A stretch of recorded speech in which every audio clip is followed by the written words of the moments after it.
श्री शिवाय नमस्तुभ्यम। दोस्तों, जैसा कि आप सब जानते हो, कल है 1 फरवरी 2024 गुरुवार का दिन। गुरुवार का दिन जो होता है दोस्तों, भगवान विष्णु का दिन होता है और भगवान विष्णु का ये दिन जो है प्रिय दिन होता है। तो दोस्तों, यदि आपकी कोई मनोकामना है जो बहुत दिनों से पूर्ण नहीं हो रही है, यदि आपके जीवन में धन की बहुत ज़्यादा कमी है, व्यापार में वृद्धि नहीं हो रही है, नौकरी नहीं लग रही है, या आप इंटरव्यू के लिए जाते हो, इंटरव्यू में जो है सफल नहीं हो पाते, तो इन विशेष उपाय को गुरुवार के दिन अवश्य कीजिएगा। पूज्य गुरु जी प्रदीप मिश्रा जी ने अपनी कथा में कुछ विशेष उपाय बताए थे जो आपको गुरुवार के दिन अवश्य ही करने हैं। इन उपाय को करने से आपकी जो भी मनोकामना होगी वो अवश्य ही पूर्ण हो जाएगी। तो इन उपाय को दोस्तों अवश्य कीजिएगा। आइए जानते हैं उपाय कैसे करने हैं। पूज्य गुरु जी कथा को सुनकर उपाय को अच्छे से समझाने का प्रयास करेंगे। तो आइए दोस्तों जानते हैं उपाय कैसे करने हैं। पहले उपाय के बारे में बात करते हैं दोस्तों। यदि आपके जीवन में जो है धन संपदा की बहुत ज़्यादा कमी है, व्यापार में वृद्धि नहीं हो रही है, नौकरी नहीं लग रही है, या आपकी कोई अधूरी इच्छा है, तो इस उपाय को अवश्य कीजिए। इस उपाय को करने के लिए आपको 5 दाने जो है चने की दाल लेनी है। चने की दाल खंडित नहीं होनी चाहिए। उसके बाद आपको लेना है एक छोटा सा गुड़ का टुकड़ा। फिर आपको लेना है 1 लोटा जल। जो जल आप लोगे तांबे के पात्र में लोगे। अब इन्हें लेकर आपको चले जाना है शिव जी के मंदिर में। शिव जी के मंदिर में पहुंचकर सबसे पहले आपके पास जो चने की दाल है उन्हें आपको थोड़ा गीला कर लेना है। फिर आपको श्री शिवाय नमस्तुभ्यम का 5 बार जाप करना है और शिवलिंग के ऊपर इस चने की दाल को समर्पित कर देना है। उसके बाद जो आपके पास गुड़ का टुकड़ा है और 1 लोटा जल है, गुड़ के टुकड़े को आपको 1 लोटे जल में डाल देना है। उसके बाद श्री शिवाय नमस्तुभ्यम का जाप करते हुए आपको शिवलिंग के ऊपर ये जल जो है समर्पित कर देना है। आपको महादेव से प्रार्थना करनी है। जो भी आपके जीवन में समस्या है, जो भी मनोकामना है, चाहे वो धन से जुड़ी हुई हो, व्यापार से जुड़ी हुई हो, नौकरी नहीं लग रही हो, या आपकी कोई अधूरी इच्छा है जो बहुत दिनों से पूर्ण नहीं हुई, तो महादेव से प्रार्थना जरूर कीजिएगा।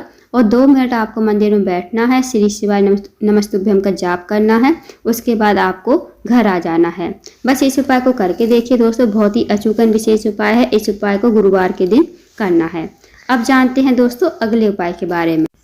यदि आपके घर में कोई भी व्यक्ति बीमार रहता है, या उसे कैंसर जैसी बड़ी बीमारी हो गई है, या उसे बीपी थायराइड जैसी बीमारी है, तो इस उपाय को अवश्य कीजिए। इस उपाय को करने से उसकी जो बीमारी है धीरे धीरे खत्म हो जाएगी। इस उपाय को करने के लिए आपको एक बेलपत्री लेनी है। बेलपत्री कहीं से कटी फटी नहीं होनी चाहिए, इस बात का ध्यान रखें। साथ ही आपको लेना है एक तांबे के पात्र में 1 लोटा जल।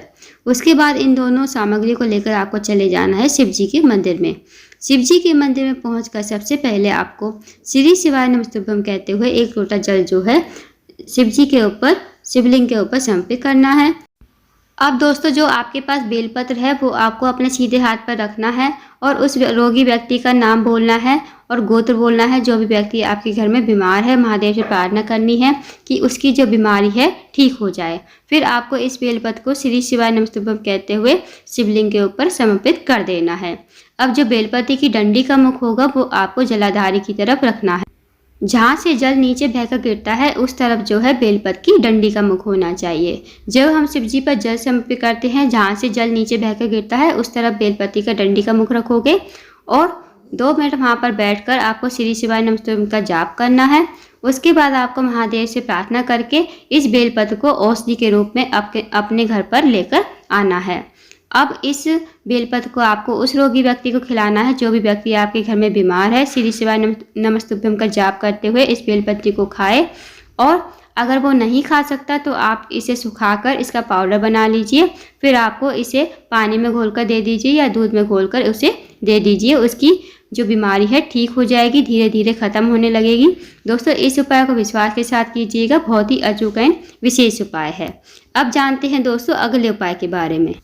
यदि आपके जीवन में धन की बहुत ज़्यादा कमी है, आर्थिक तंगी से बहुत ज़्यादा परेशान हो, या आप 1 पैसा कमाते हो, सारा पैसा जो है आपका बीमारियों में खर्च हो जाता है, तो इस उपाय को अवश्य कीजिए।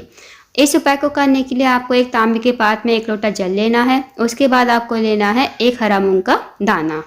साथ ही आपको लेना है 1 बेलपत्र। अब जो बेलपत्र और हरा मूंग का दाना आप लोगे वो खंडित नहीं होना चाहिए, इस बात का ध्यान रखें। अब आपको इन्हें लेकर चले जाना है शिव जी के मंदिर में। शिव जी के मंदिर में पहुंचकर दोस्तों सबसे पहले आपके पास जो बेलपत्र है वो आपको माता अशोक सुंदरी के स्थान पर समर्पित करना है। अब दोस्तों माता अशोक सुंदरी का स्थान कहाँ पर होता है? जब हम शिव जी पर जल समर्पित करते हैं, जहाँ से जल नीचे बहकर गिरता है, तो जलाधारी पर ही मोटी सी लाइन बनी होती है नाग देवता की तरह, वही माता अशोक सुंदरी का स्थान होता है। तो वहाँ पर आपको बेलपत्र समर्पित कर देना है। अब जो बेलपत्र की डंडी का मुख होगा वो जलाधारी की तरफ होना चाहिए और पत्ती का जो मुख होगा वो शिवलिंग की तरफ होना चाहिए। अब आपके पास जो एक हरा मूंग का दाना है और एक लोटा जल है, हरे मूंग के दाने को आपको उसी लोटे के जल में डाल देना है। अब दोस्तों आप सबको पता होगा कि शिव जी का जो पूरा परिवार है वो जलाधारी पर ही विराजमान होता है। तो अब ये एक लोटा जल है, आपको जलाधारी पर ही सबसे पहले गणेश जी के स्थान पर थोड़ा जल आपको समर्पित करना है, उसके बाद कार्तिक जी के स्थान पर, फिर माता अशोक सुंदरी के स्थान पर, फिर पार्वती जी के हस्त कमल पर। उसके बाद जो पूरा का पूरा जल बचेगा वो आपको शिवलिंग के ऊपर समर्पित कर देना है श्री शिवाय नमस्तुभ्यम कहते हुए। उसके बाद आपको महादेव से प्रार्थना करनी है, जो भी आपकी मनोकामना है भगवान से कहिए। यदि आपके जीवन में धन की बहुत ज़्यादा कमी है, पैसों की बहुत ज़्यादा तंगी है, सारा जो पैसा है आपका बीमारियों में खर्च हो रहा है, या आपका कोई कार्य है बहुत दिनों से अटका हुआ है, तो महादेव से विनती कीजिए और आपको 2 मिनट मंदिर में बैठना है, श्री शिवाय नमस्तुभ्यम का जाप करना है। उसके बाद आपको महादेव को प्रणाम करके विनती करके आपको घर आ जाना है। दोस्तों इस उपाय को गुरुवार के दिन अवश्य कीजिएगा। इस उपाय को करने से आपकी जो भी मनोकामना होगी अवश्य ही पूर्ण हो जाएगी। तो अब जानते हैं दोस्तों अगले उपाय के बारे में। यदि आपका कोई कार्य है बहुत दिनों से अटका हुआ है, आपका जो कार्य है पूर्ण नहीं हो रहा, तो इस उपाय को कीजिए। साथ ही अगर आपकी कोई विशेष मनोकामना है, जो मनोकामना आपकी जो है पूर्ण नहीं हो रही, तो भी आप इस उपाय को कर सकते हो। इस उपाय को करने के लिए आपको एक तांबे के पात्र में 1 लोटा जल लेना है, साथ ही आपको लेना है 2 लौंग। अब 2 लौंग जो है खंडित नहीं होनी चाहिए, इस बात का विशेष ध्यान रखें। उसके बाद आपको लेना है एक कटोरी में 1 या 2 चम्मच शहद आपको कटोरी में डाल लेना है। अब इन तीनों सामग्री को आपको लेकर चले जाना है शिव जी के मंदिर में। 1 लोटा जल, 1 या 2 चम्मच शहद और 2 लौंग। शिव जी के मंदिर में पहुंचकर सबसे पहले आपको उत्तर की तरफ मुख करके खड़ा होना है और आपको श्री शिवाय नमस्तुभ्यम कहते हुए इस जल को शिवलिंग के ऊपर समर्पित कर देना है। अब जो आपके पास 2 लौंग है और 1 कटोरी में शहद है, उस शहद में आपको 2 लौंग डाल देनी है। श्री शिवाय नमस्तुभ्यम का जाप करना है 2 बार और ये 2 लौंग जो है आपके पास ये कटोरी में आपको डाल देनी है। उसके बाद इस कटोरी को आपको हाथ में उठाना है और अपनी मनोकामना बोलनी है, जो भी आपकी मनोकामना है, चाहे वो धन से जुड़ी हुई हो, व्यापार में वृद्धि नहीं हो रही हो, नौकरी नहीं लग रही हो, या फिर आपके घर में माता लक्ष्मी का वास नहीं है, माता लक्ष्मी आपसे रूठी हुई है, तो आपको महादेव से प्रार्थना करनी है। जो भी आपका कार्य अटका हुआ है उस विशेष मनोकामना को अवश्य कीजिए और इस कटोरी को महादेव के शीर्ष भाग पर, शिवलिंग के शीर्ष भाग पर समर्पित कर दीजिए श्री शिवाय नमस्तुभ्यम कहते हुए।